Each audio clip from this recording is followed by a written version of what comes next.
Anjana-shalakaya चक्षुरुन्मिलितं येन तस्मै श्रीगुरवे नमः।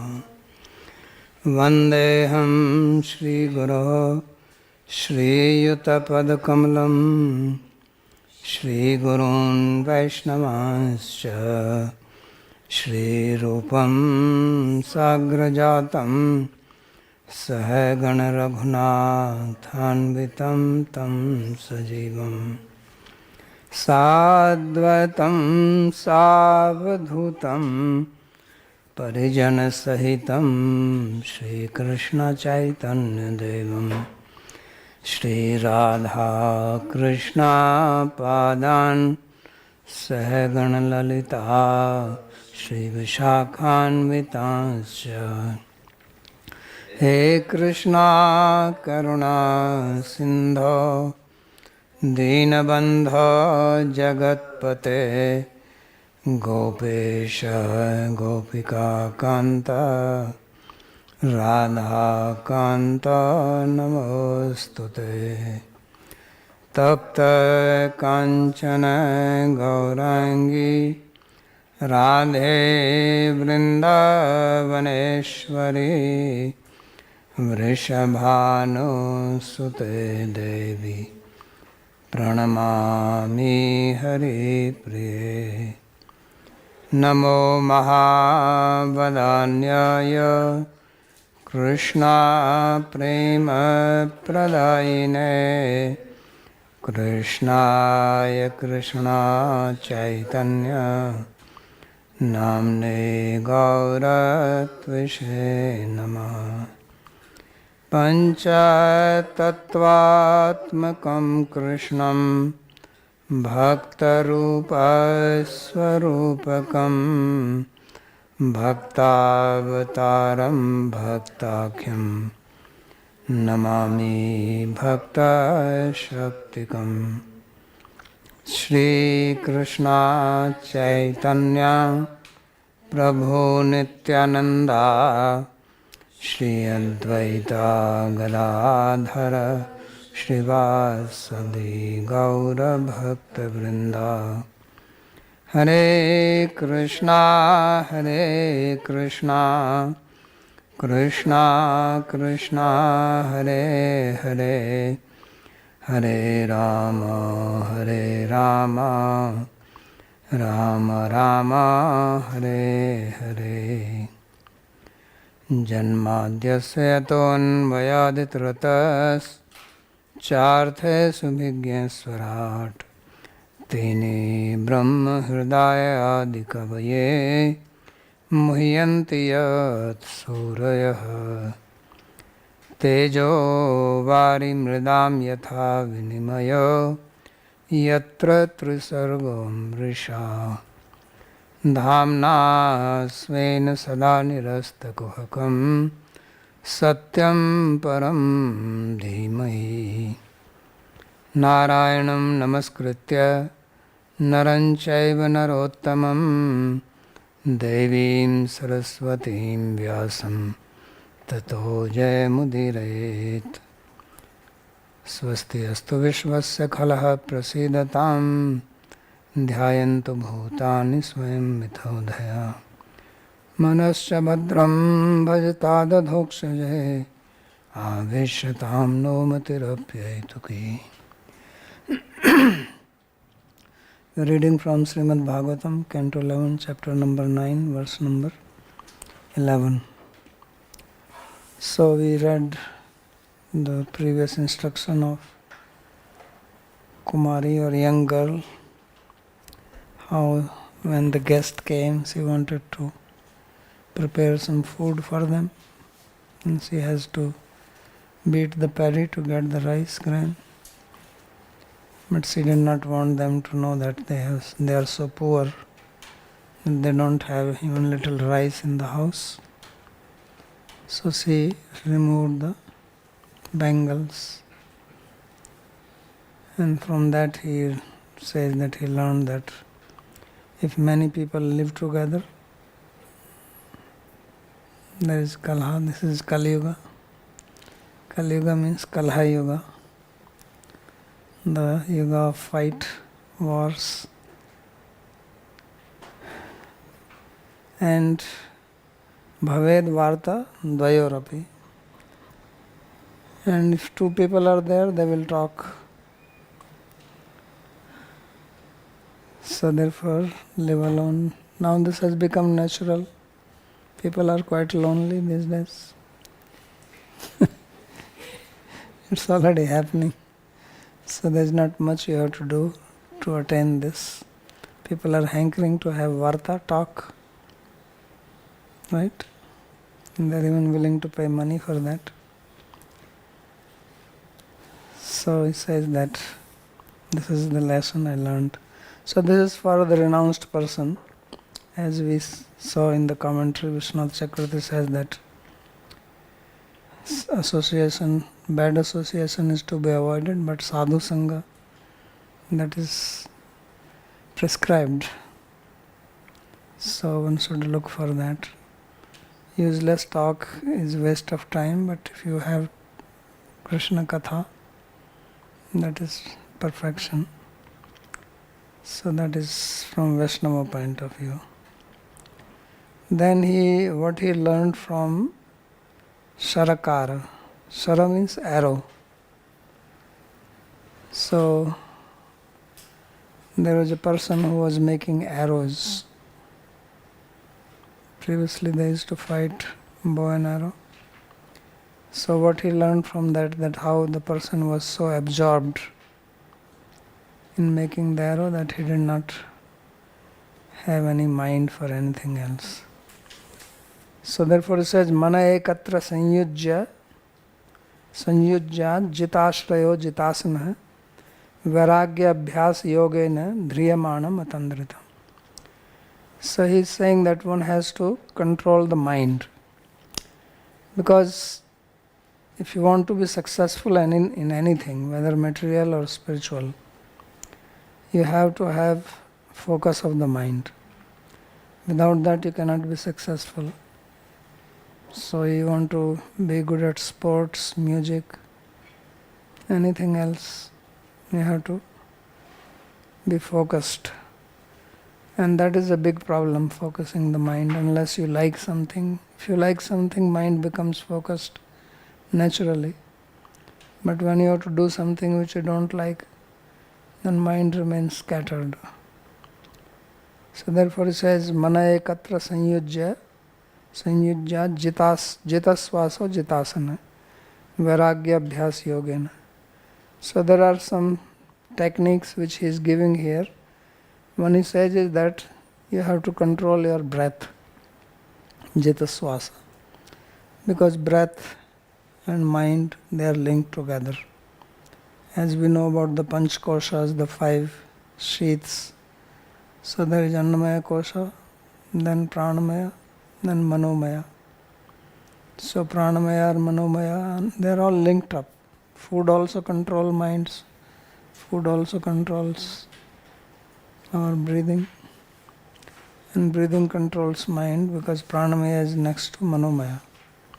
So therefore he said Jita Swasa, that you should control the air, breathing air, to focus the mind, Mana ekatra. And for that you have to also control your posture. If you want to do pranayama, you have to sit down, be quiet. And then vairagya abhyas yogena. So vairagya and abhyas. So this is what Patanjali also says, that you do vairagya and practice. So this is what Krishna also says. Vairagyana tu konte abhyasena cha grihiyate. That you control the mind by vairagya and abhyas. So vairagya means to give up those things which are not conducive to the control of the mind. And abhyas means to do those activities which are conducive. So this is one of the problem when people come to spiritual life. They are doing things which are not conducive to control of the mind. And then they do little sadhana. And then they think, why I am not able to control? So we already have uncontrolled mind, and then we continue to doing things which are disturbance to the mind. So therefore he says you have to do Vairagya Abhyasa Yoga. He gives this as a name, and this is a way.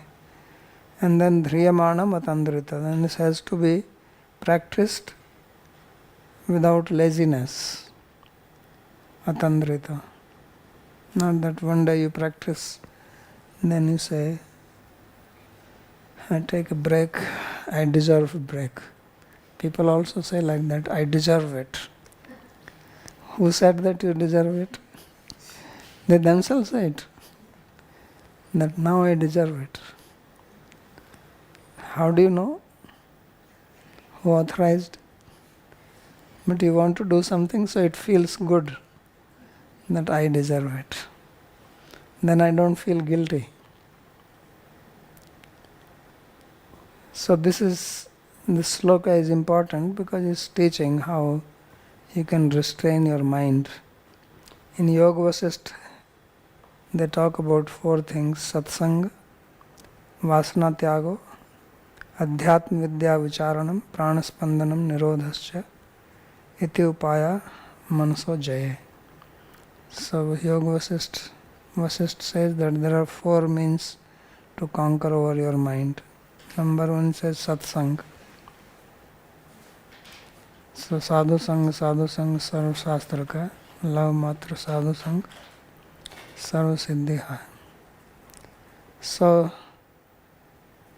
satam sangha, association with people who are following the same path, because who is a sadhu, who is a satpurusha, that depends what is your goal. So whatever is your process, whatever is your goal, then those people who are good in that, they are the sadhus for you. Because they will help you, they will inspire you to achieve your goal. And those who are not following that path and who are against it, they are the sadhus for you. So sadhus for Jnani Yogis are Jnanis, for devotees are devotees, for yogis are yogis. Somebody wants to be expert in music, then musicians are sadhu for them. So therefore it says satsanga, then vasana tyag, same thing. So we have to give up the desires which are not supportive to our main desire. Anyabhilasita sunya. So that has to be given up. And adhyatma vidya vicharanam.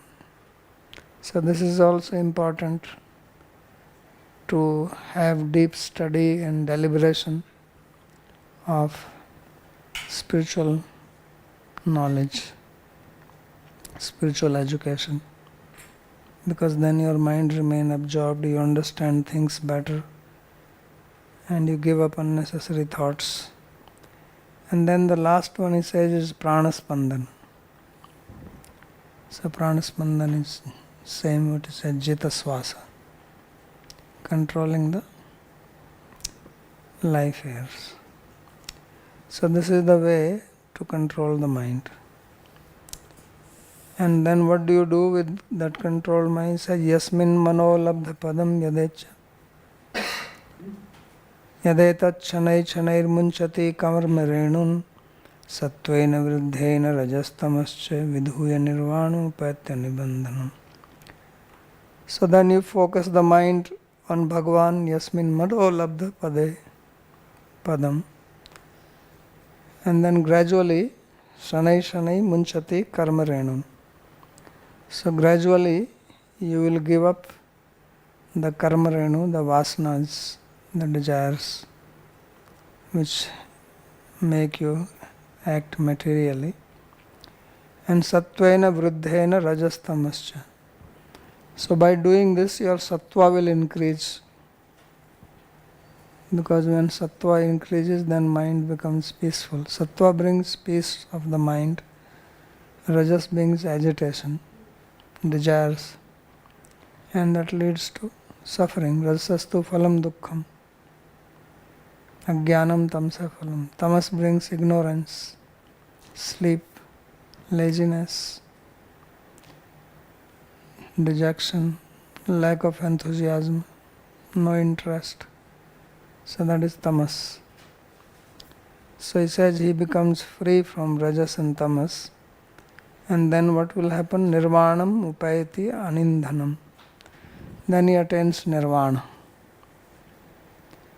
Brahma nirvana, moksha. Why? Because now he does not have the fuel. Nirvana also, like if you have a lamp, ghee lamp, oil lamp, then when there is no more oil, then lamp is extinguished. So oil here is the rajas for the mind. So when there is rajas, then mind will keep on running here and there, full of desires and giving you ideas. So when there is no more indhan, no more fuel for the mind, then it stops. Chitta vritti nirodha. No movement.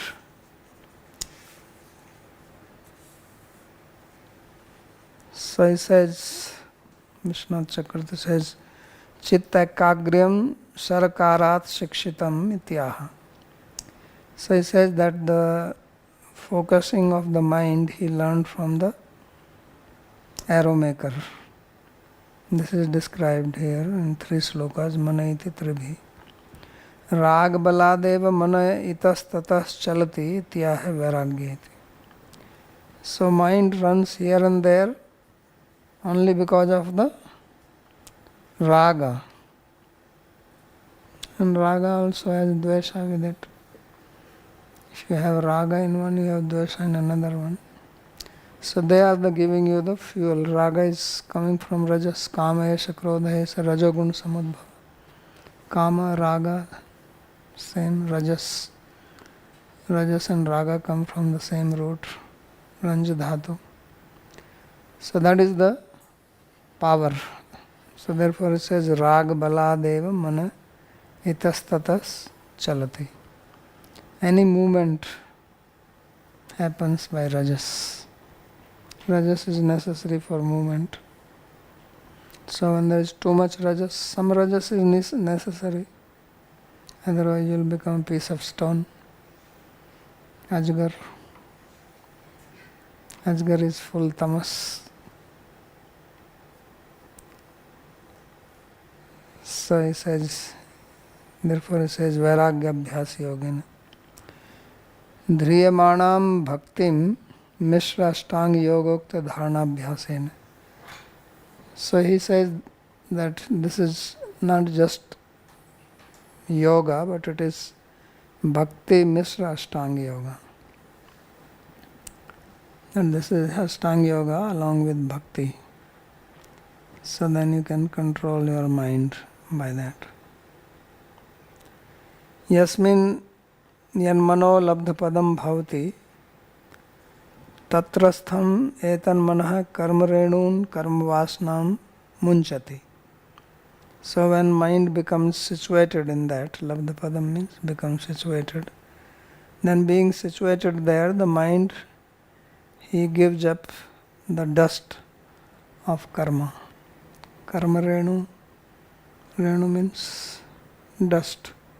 Dust particle is called renu. So it means vasana, desires, samskaras. So they are the one which give desire, then desire into action. Ichchati, janati, ichchati, karoti. So that is the karma renu. So he gives up that. So when that is given up, then sattva increases. Sattvena vruddhena satturajas tamascha vidhuyati rajas tamsora bhave vikshepla sunyo mano nirvanam nirvana sattvasya apikshino bhutatvat samast sviya vritti sunyam nirvanam paramanandam upati. So then he gives up. So he is saying he gives up all three. He says sattva, rajas, tamas, all. So the idea is that you give up tamas with the help of rajas, and then you give up rajas with sattva, and then sattva is given up with bhakti. That's why he says it is bhakti misra stang yoga. So you become free from the gunas. Rajas tamsora bhave vikshepla sunyamana. So when there is neither rajas nor tamas, then there is no laya, no vikshepa. So tamas brings laya, dissolution, sleep. Sometimes mind becomes blank. People say my mind is blank. So that is tamas. That mind doesn't have rajas now to even think properly. And when rajas comes, then vikshepa. So these are the two distractions of the mind, laya and vikshepa. So they are caused by tamas and rajas. When one becomes free from them, then there is no more laya, no more vikshepa. Mind is peaceful. So then he says, nirvana sattvasya api. Then you have to get rid of the sattva also. So he is taking the meaning of the word nirvana as becoming free from sattva also. So kshini bhutatvat samast sviya vritti sunyam. So then there is no more vritti. That is the real nirvana. Nirvanam Paramanandam. Then he experiences supreme bliss.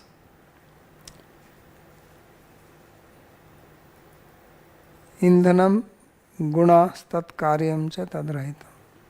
So anindhanam means free from any fuel. What is the fuel? The gunas. Sattva, rajas, tamas. So unless we become free from all the three gunas, there is no possibility of having happiness. So therefore he says that he becomes rahitam, completely devoid of that.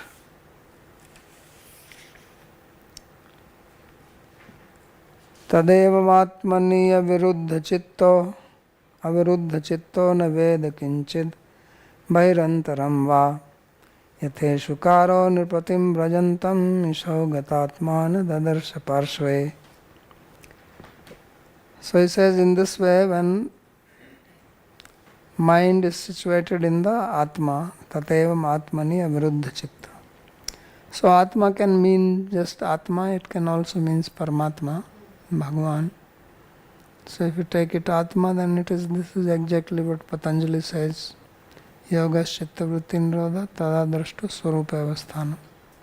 So this is the swarupa avasthan, because he says avruddha chitta. That chitta is avruddha means that there are no more vrittis in it. So therefore he says na veda kinchid bahirantaram va. Then he does not know anything inside or outside. So this is important to understand. If you want to know anything, you need mind. Without mind, you don't have knowledge. People think that Atma is full of knowledge.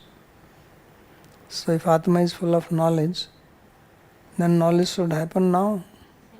Because now he is situated in Atma. Right? But he says that he doesn't know anything outwardly or inwardly. Just like you go into the deep sleep, dreamless state.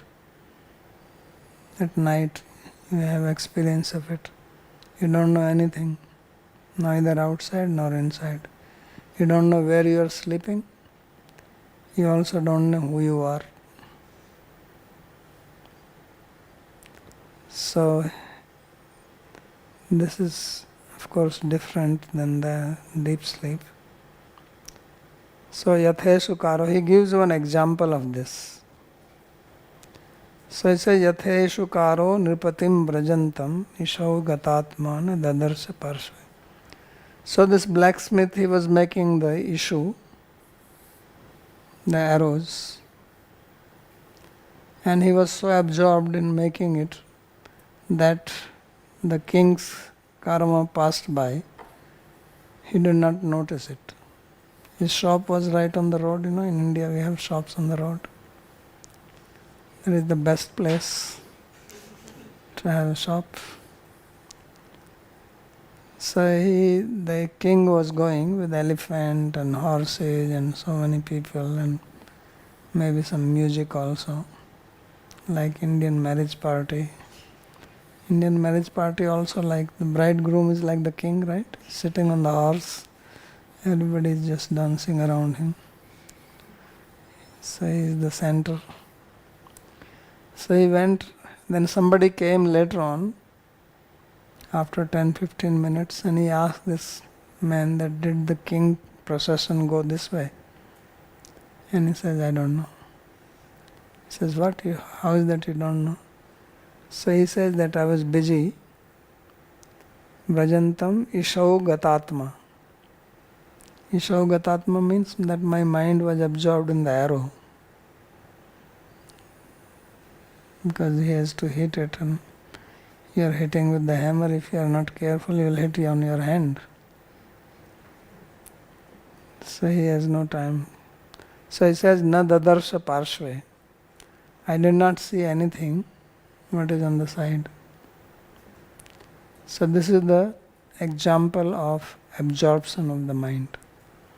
So if the mind can be absorbed like this, then you are not bothered by anything external, music or noise. So, kuda. Then the kuda's song will not disturb you because you don't have the mind.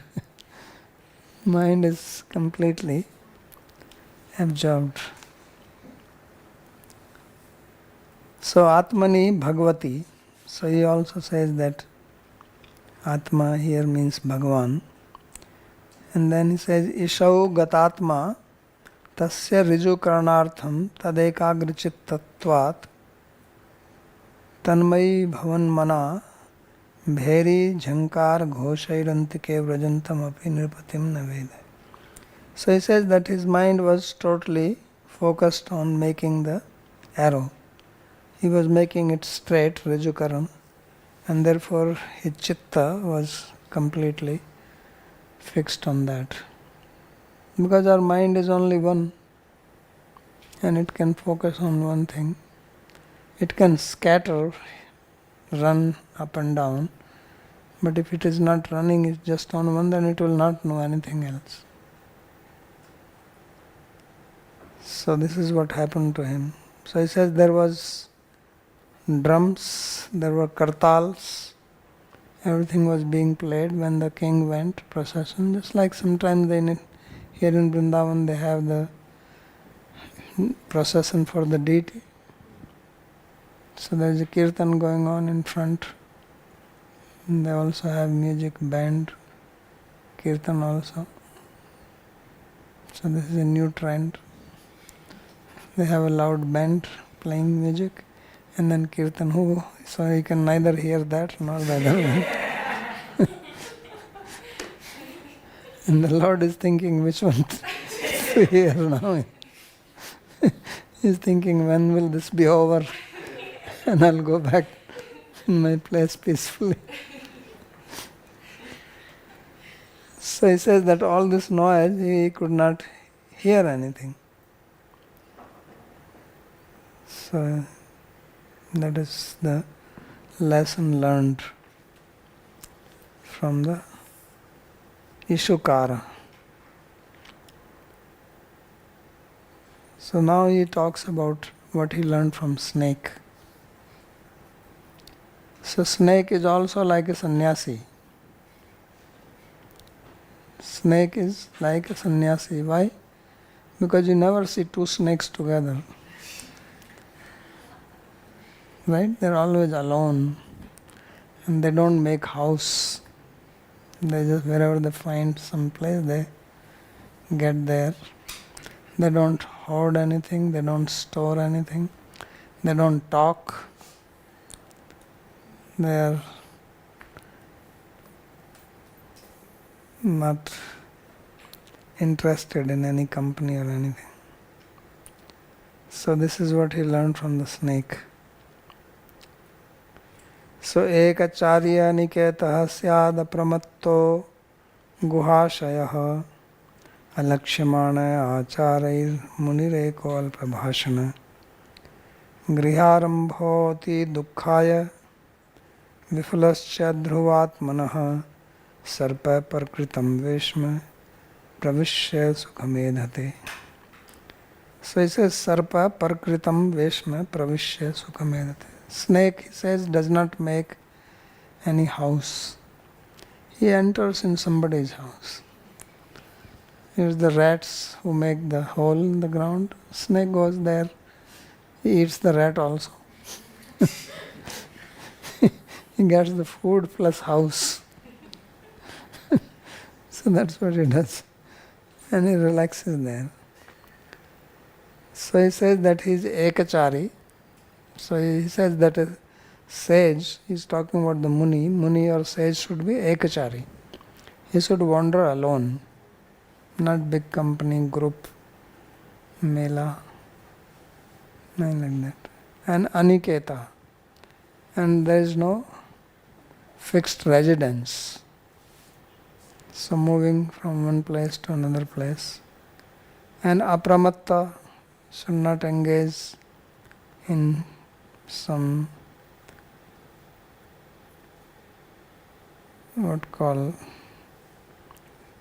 activities which cause disturbance to the mind. It should be clear. And guhashaya. So guhashaya means that he should meditate on the heart. Guha means cave, the cave of the heart. Ashaya means heart, like Durashaya, Mahashaya. So meditate on that. And alakshamana. And he is not seen by people. Should not make a show. And acharayir alakshamana. By his behavior, nobody should know that he is a great person or he is a sannyasi, learned. He should look simple. And then he says, eko alpa bhashana. He is alone and does not talk much. And grihar arambhati dukkhaya vifulascha dhruvatmana. He says making house is very problematic. First lot of trouble, you make house, then rain comes, then water is seeping. So it's problem. So he says that griharambhati dukkhaya and vifalasya adhruvatmana. Then the thing is that our bodies are temporary. So you make house, then you may die. The house remains. Or you don't die, but the house collapses. Recently some big earthquake came somewhere. So many buildings collapsed. So he says, this is a problem. He says, therefore learn it from the snake. Only thing is that how will you eat? You cannot eat the mouse.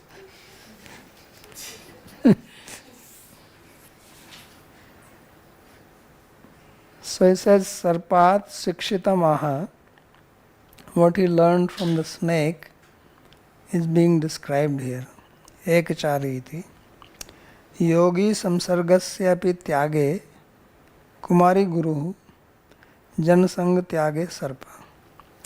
So he says, why is he again giving this education that you should remain alone?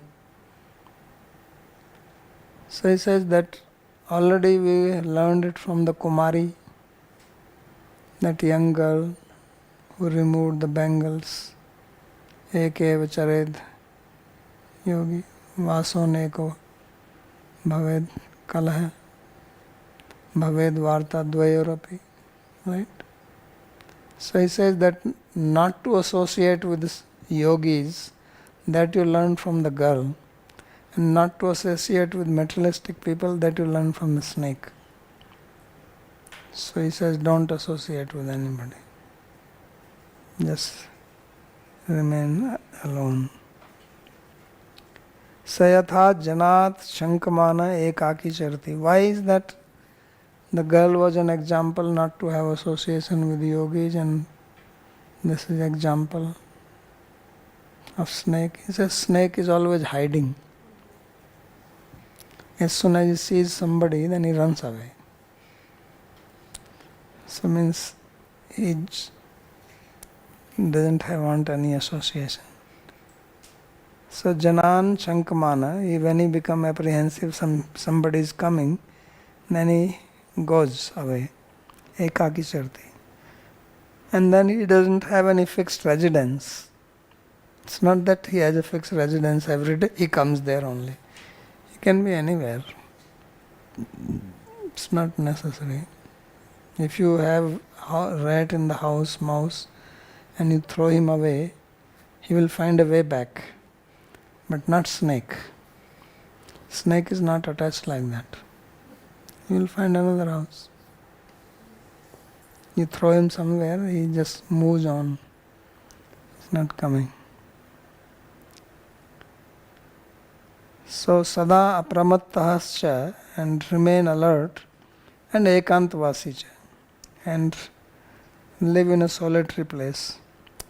Acharai gatyadibhi savisho nirvisho vaiti janan lakshyam.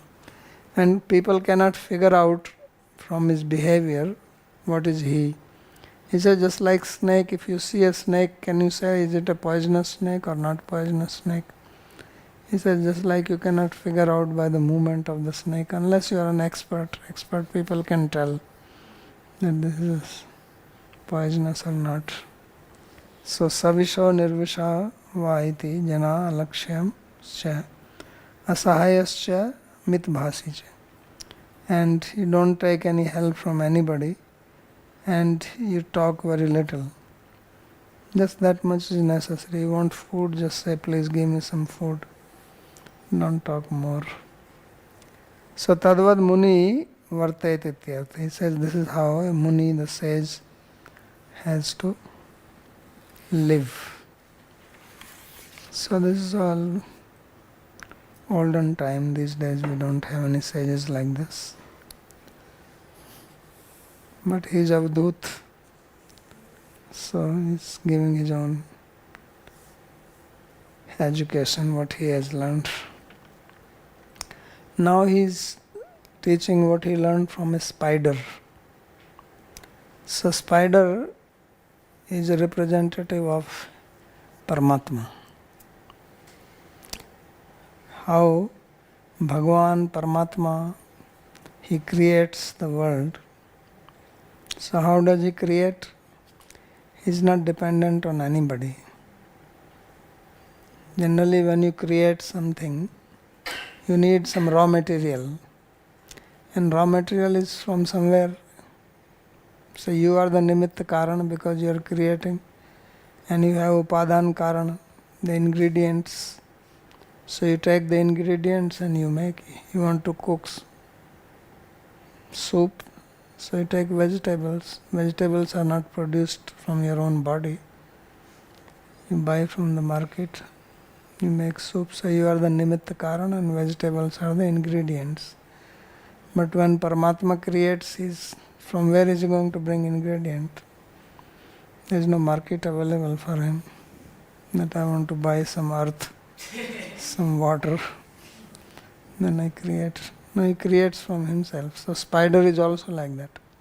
He makes his net, he creates from his mouth. And then he goes inside it. So Paramatma also creates, goes inside. So this is the example of abhinna nimitta upadan karana. Now, spider is an example where he is both nimitta karana, upadan karana, material cause, efficient cause. So therefore spider is given as an example of Ishvara, the creator. So that's what he describes here. एको नारायणो देवः पूर्वसृष्टं स्वमायया समृत्य कालकलया kalpante idam Ishvaraha. So he says that Bhagavan Narayana, who is the Deva, he is one alone. He is just one. And what was created earlier, the previous cycle of the Yuga, then he dissolves it. Samritya means he takes everything back into himself. How does he do it? Kala Kalaya, by the power of Kala, time. When does he do it? Kalpante, at the end of Kalpa, which is Brahma's lifespan. So idam Ishvara, this is what he is, the Ishvara, this is what he does. So this is the act of Ishvara, Paramatma.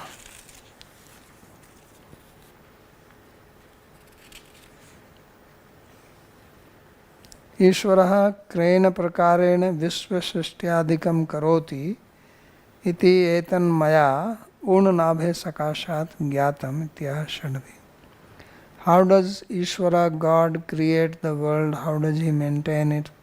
How does he dissolve it? He says, I learned this from a spider. This is described here in the 6 slokas. So his spider is called Urnanabha. Urna means the thread. There in his nabhi, means in his stomach. So Vishnu also creates the universe from his nabhi. Right? So he is called Padmanabha. He is called Urnanabha. He creates a lotus. Inside the lotus is the universe. He creates the web and then he lives in that. Ekaha swashakti vyatirikta karakantar shunya Narayana. The only difference is that Narayana does not need food from outside. Spider also needs food. Then only he can create. If he doesn't get food, how he is going to create? So he is dependent. So here Narayana is one only. What does it mean, one? He says besides his own power, Swashakti, there is nothing else which exists outside him. He is there with his Shakti. Who is this Narayana? He says Narayana here means Karnodakshai Vishnu, Karnanakshai, Mahavishnu. Kalakalaya Kalashaktiya Samritya. So with the power of time, he pulls everything inside his own body and then he also brings it out. Ekevati Ishvara Antara Bhavadeka.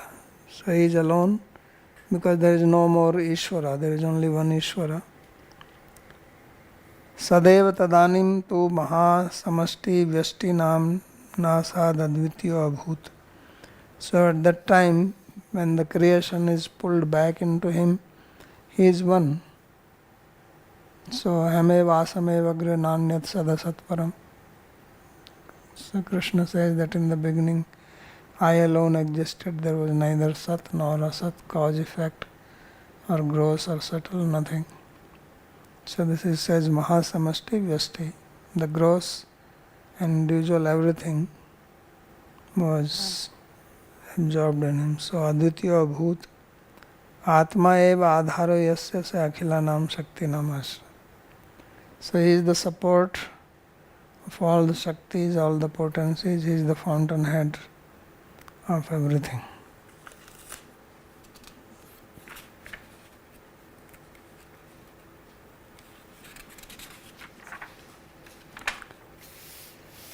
Ekeva adityo bhut atmadharo akhilashaya कालेनात्मानुभावेन साम्यम Nita सुशक्तिषु Sattvadishu adi Purusha Pradhana Purusheshvaraha. So Ekeva Aditya, that he already described, that he is one, there is no second. Abhut Atmadhar is his own support. Even if you are alone, you may be standing on earth. So you have some support. He says he is his own support. And he is the support of everything else. So there is nothing outside him. And he doesn't depend on anything. Kalena Atmanubhavena Samyam Nitashu Shaktishu Sattvadishu Adi Purusha Pradhana Purusheshvara. So then all the Shaktis, Sattva, Rajas, Tamas, they were brought into the state of balance. So that is what is called Prakriti. Prakriti or Pradhan means when Sattva, Rajas and Tamas, they are in the balanced state. Because when they are in the balanced state, then no creation happens. For something to create, there has to be some imbalance. If you are hungry, then you make food. If there is no hunger, means balanced, then there is no need for food.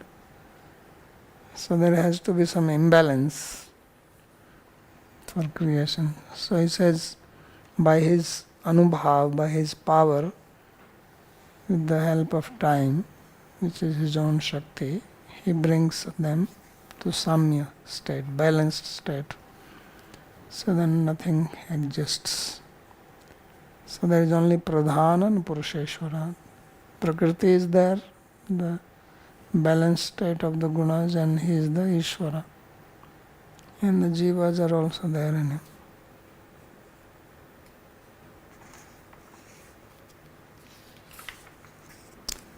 Atmanubhavena Swarupa Prabhavena. Atmanubhav means by the power of his own Swarup Shakti. Kalena Shaktishu Sattvadishu Samyam Nitasu Satisu. So all these Sattva, Rajas, Tamas, they come in the balanced state. Mayayaha Purushanam Jivanam cha Niyanta. So he is the person who brings Maya, Jiva, Purusha. He is the controller of them. Paravaresham Muktabadh Jivanam Paramaradhya Kevala Eva Kevalya.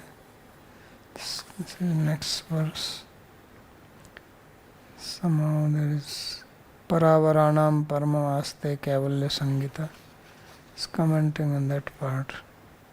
So he is the Ishvara of Para Navara, means Maya and the Jiva, or Mukta Jiva and Baddha Jiva. He is there worshipable, and because he is alone, he is Kevalya, he is pure, Swartha se Kevalya iti Sangha Jatas. So he is also called Kevalya. And Kevala Anubhavananda Sandoho Nirupadhika. So he is Kevala Anubhavananda Sandoho. So Anubhav means consciousness, Ananda, bliss, and Sandoha means collection or group. He is the personification of Ananda. And he is without any upadhis. There is nothing which limits him. Jagat palanadi vyapara bhavat kevalasya anubhav ananda sandoha rupasya sa.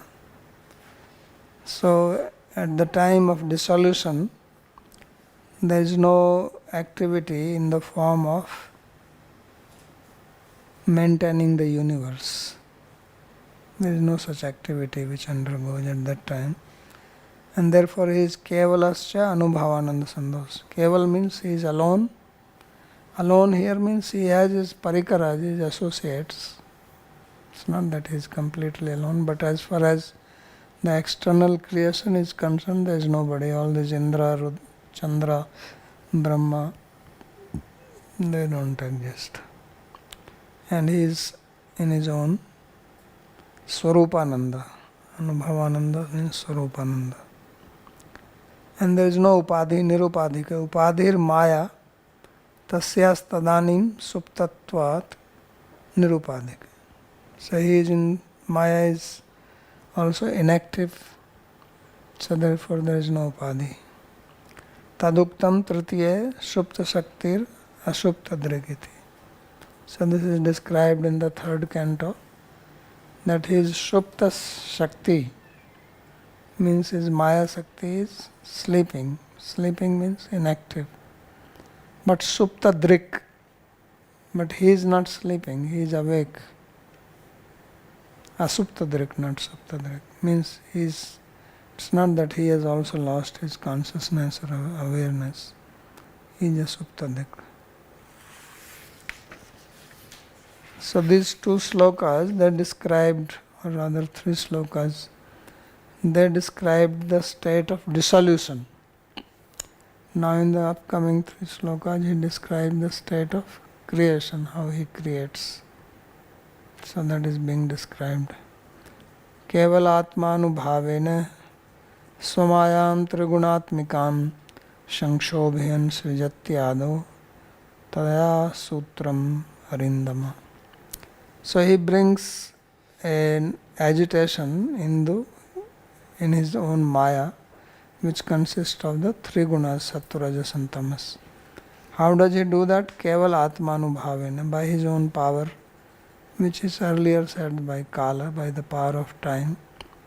So he creates Rijati. That's how the creation happens. The first thing he creates is Sutra.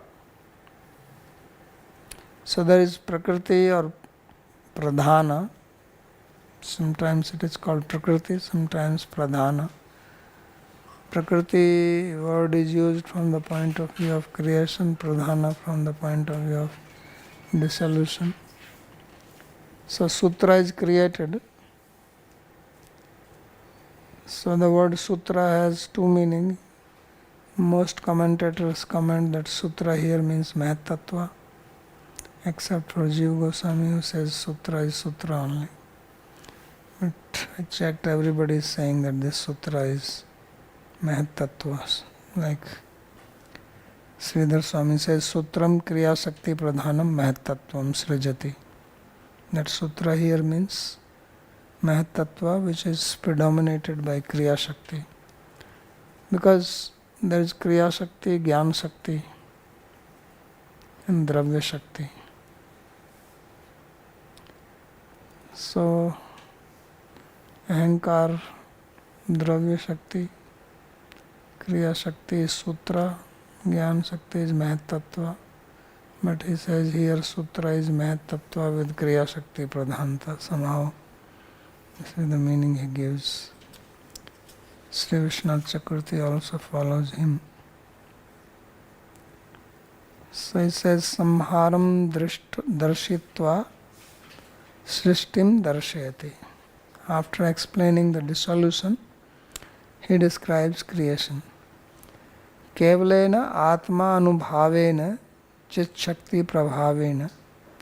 By his Chit Shakti, he agitates Maya, he creates Swamayam Pradhanam Prabodhya. So he makes the Pradhana active. Svaikshnena Sankshobhyan. He brings changes in it by his own glance. And then he gives the same meaning to Sutra as Sridhar Swami says, Sutram Kriya Shakti Pradhanam Mahatattvam Srijati. That he creates Kriya Shakti Pradhan Mahatattva.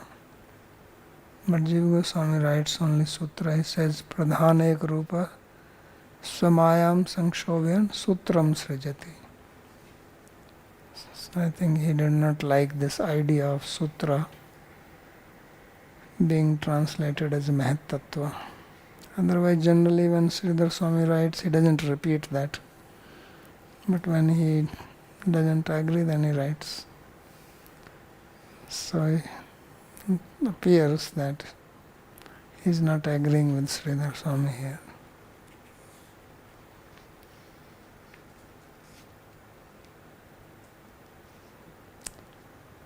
तामाहुस्त्रिगुण व्यक्तिं सृजन्तिं विश्वतो मुखं यस्मिन् प्रोतमिदं विश्वं येन संसरते पुमान्.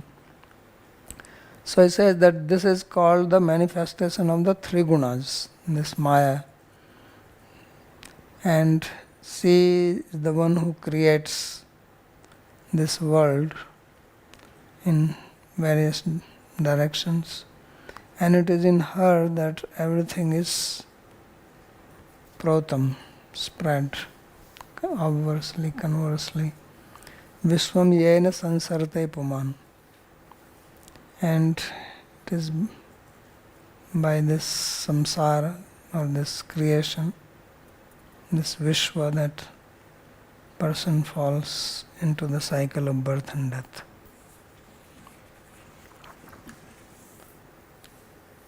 Tamiti strilingena sutrasyeva paramarsa.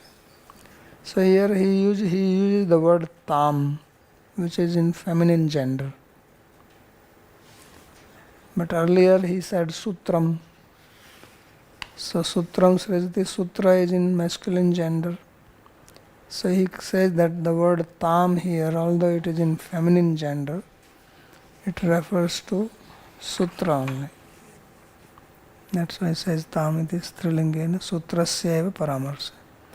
Tat sutrameva trigun vyaktim guntraya karyam ahurityartha. So this sutra is a manifestation of the three gunas, means it is the product of three gunas. Kidrishim, what kind of creation is this? Vishwato mukham. Vishwato mukham means that it has a lot of variety. Alpakshlam asandigdam sarvad vishwato mukham. Then what is that? Sutram sutra vidoviti pratishedam. Sutram sutra vido. So there the word Vishwato Mukham is used. So Vishwato Mukham means that it can have varieties in it. So Nana Vidham Trigunatmakam Vishwam, various types, and everything which exists consists of the three gunas. Ahankarena dvarena srijantim. So through the ahankara, so from Mahat Tattva comes ahankara, then through ahankara all the variety comes. So the indriyas, tanmatras, manas, buddhi, all that. Trigun karya Samahat tattvasya tasya sutra sangayam karanamaha. So now he says that why this Mahat Tattva has been called sutra here. This is the reason why they have translated this sutra as Mahat Tattva, because Mahat Tattva creates through ahankara. And he has used the word Vishwato Mukham. So that's why they translated as Mahat Tattva. But then why Mahat Tattva is called Sutra? Because in the sloka the word Protam has been used. So Protam means just like you have cloth. So cloth has got threads which are like what you call X and Y. In one way horizontally and then the other one crossing them. So one is called Otam, other is called Protam in Sanskrit. I don't know in English what is it. Translation of Otam Protam. So he said just like the cloth which is made of thread, like that everything in this material world is made of these three gunas. That's the reason of calling it Sutra. Yasmin karan bhute sutre samasti rupa prane vishwamidam protam tatha cha shruti. So this sutra is also called prana, because prana is the one which has kriya shakti. So he says that this whole world is threaded into it.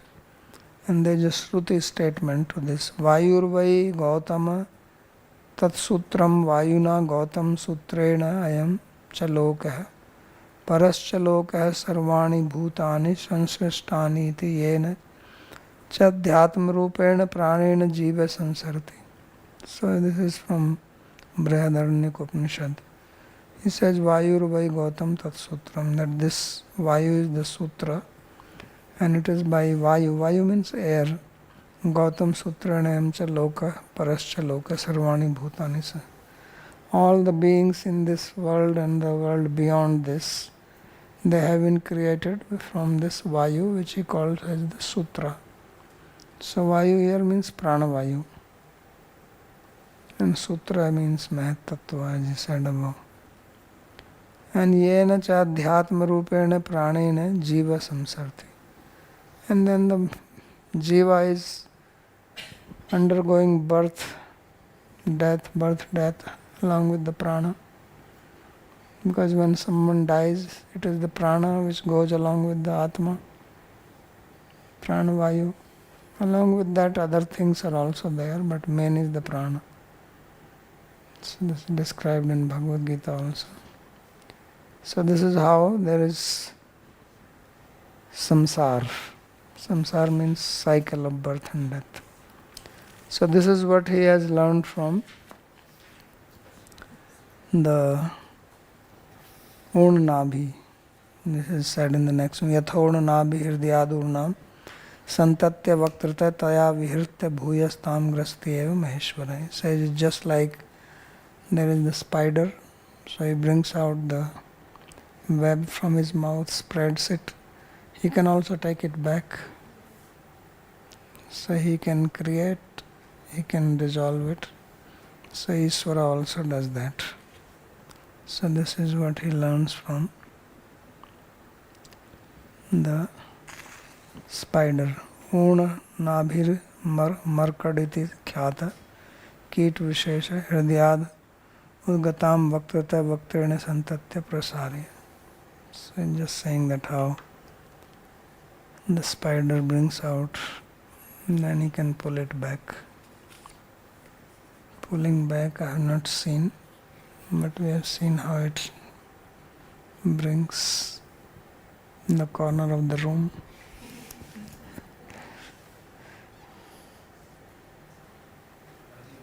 You mentioned, just again I'm clarifying, so you told Ahankara is Dravya Shakti, Sutra is Kriya Shakti, and Mahatattva is Jnana Shakti. So now if Sutra and Mahatattva are single, then we will say what Jnana Shakti and Kriya Shakti are both Mahatattva itself.